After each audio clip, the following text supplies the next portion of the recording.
সকালবেলা ঘুম থেকে উঠে এই যে আলুগুলো কাটে আমি সুন্দর করে ধুয়ে রেখে দিয়েছি। একটু পরে রান্না করব। আমি আস্তে, আস্তে সকাল থেকে সবগুলো রান্না স্টার্ট করে দিই। মানে যদি বেশি রান্না হয়, বেশি বলতে কি অল্প হলে মানে সকাল থেকে করা হয় রমজান মাসে। তো যাক একটু করলা ভাজি করবো আর এই যে একটু ডাঁটা দিয়ে ইলিশ মাছ দিয়ে রান্না করব। তো যাক আজকে মাটি এই যে নতুন চুলাটা দেখছেন, যারা আমার রেগুলার ভিডিও দেখেন তারা হয়তোবা আগে দেখছেন যে আমার পাকঘরে নতুন একটা মাটির চুলা তোলা হইছে। ওইটাতে আমি রান্না করব। আজকে এই ১ম আরকি। আগে রান্না করি নাই এইজন্য। তো যাক এই যে সকালে, সকালে চলে আসছি মাটির চুলায় রান্না করতে। এই যে এখানে আলু সেদ্ধ আর ডিম সেদ্ধ, ২ টা ডিম চপও বানাবো আর এই যে করলা ভাজি করতেছিলাম। তো যাক আমি করলা ভাজিতে আগে করলাটাকে একটু সেদ্ধ করে নিই, তারপর আলুটা দেই। কারণ আলু, পেঁয়াজ দিলে কি হয় একটু পর, পর কড়াইতে লেগে যায়। তার জন্য আমি আলু শুধু আগেই করলাটা ভেজে নিয়ে আলুর সাথে পেঁয়াজ দিয়ে তারপর একটু ভাজি। তো যাক আমার করলা ভাজি হয়ে গেছে। হওয়ার পরে এই যে আমার আলু সেদ্ধটাও হয়ে গেছে। অন্য চুলায় দেখেন আমি ডাঁটা রান্না করার জন্য এই যে পেঁয়াজ আর কাঁচামরিচও দিয়ে দিছি। আর এই যে আমি ইলিশ মাছটা কিন্তু একটু কষিয়ে রান্না করব। ইলিশ মাছটা আমি ভাজবো না। কারণ সব মাছ সবসময় আরকি ভাজা খেতে ভাল লাগে না। একটু মাঝে মধ্যে কষিয়ে রান্না করলে ভাল লাগে।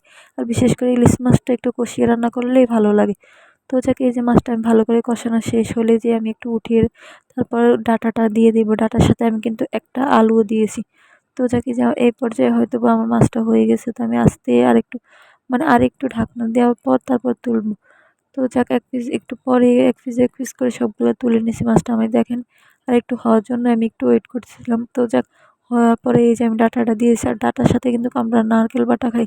কারণ না হলে ডাঁটার তরকারিটা কি হয় জানেন? ঝোলটা একটু পানসা, পানসা দেখা যায়। মানে পানি, পানি লাগে আরকি।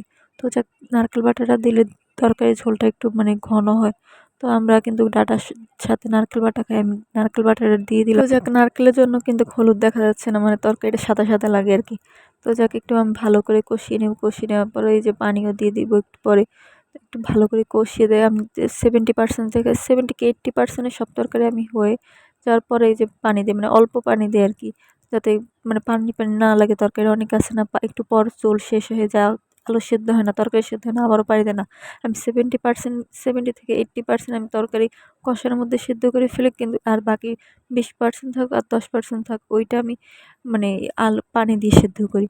তো আমার বেশিরভাগ এরকম হয়। তো যাক এই যে আমি ঘ্যাসে আরকি এই যে আলুটা ভাজবো আরকি। আলু ভাজবো বলতে এখানে মানে আলুর চপের জন্য আমি আলুর চপের সাথে কিন্তু একটা ডিম অ্যাডজাস্ট করে নিয়েছি। এই যে দেখেন, যারা হয়তোবা আমার আগের বছরের ভিডিও দেখছেন তারা এবছর আবার এরকম মানে কোনো ভিডিও করা হয়নি। কারণ একা, একা করতে হতো তাই।